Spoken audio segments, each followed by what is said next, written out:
Trump says CZ's pardon was to ensure the U.S. remains competitive, and Animoca Brands plans to list on the NASDAQ. You're watching CoinDesk Daily. I'm your host, Jen Sanasie.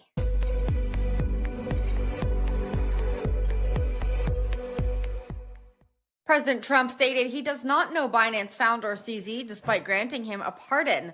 During an interview with CBS News, the U.S. president said that CZ was treated really badly by the Biden administration, calling the former Binance CEO a, quote, victim of weaponization by the government. Trump added that he had been told CZ was set up and that his pardon was intended to ensure the U.S. remains competitive in the cryptocurrency sector. On the other hand, critics, including Senator Elizabeth Warren, have called the pardon a clear example of, quote, pay for play, noting CZ's financial ties to Trump-affiliated ventures. Utility or privacy? The transparency of traditional blockchains forces a difficult choice.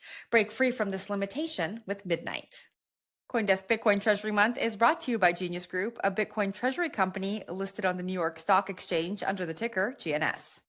Looking for a faster, cheaper way to move money worldwide? Owlting, listed on the NASDAQ as Owls, is building the rails for stablecoin payments. Animoca Brands plans to list on the NASDAQ through a reverse merger with Singapore-based Currency Group. The deal aims to expand Animoca's investor base and enhance access to its digital assets and growth companies.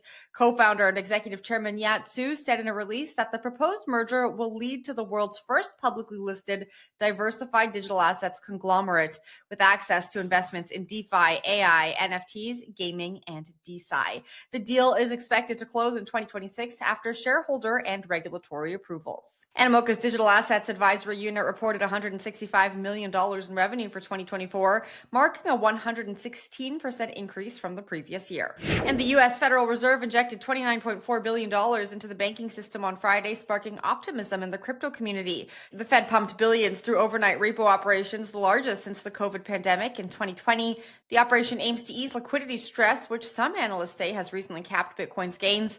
This cash injection is seen as supportive of risk assets, including Bitcoin, by boosting short-term liquidity for banks. As of this morning, Bitcoin is down more than 2%, trading at around $108,000. That's it for CoinDesk Daily. Get more updates on CoinDesk.com, and we'll see you next time. Break the cycle of exploitation, break down the barriers to truth, break into the next generation of privacy, break free. Free to scroll without being monetized, free from censorship, freedom without fear. We deserve more when it comes to privacy. Experience the next generation of blockchain that is private and inclusive by design. Break free with Midnight. Visit midnight.network/break-free. CoinDesk Bitcoin Treasury Month is brought to you by Genius Group, a Bitcoin Treasury company listed on the New York Stock Exchange under the ticker GNS.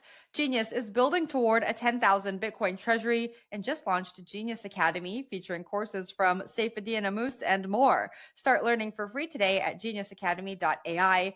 Genius Group. Genius isn't measured in IQ, it's measured in Bitcoin. Looking for a faster, cheaper way to move money worldwide? Owlting, now listed on the NASDAQ under the ticker symbol Owls, is building the rails for stablecoin payments. Convert fiat to stablecoins and send money as easily as a text message. Learn more at owlting.com.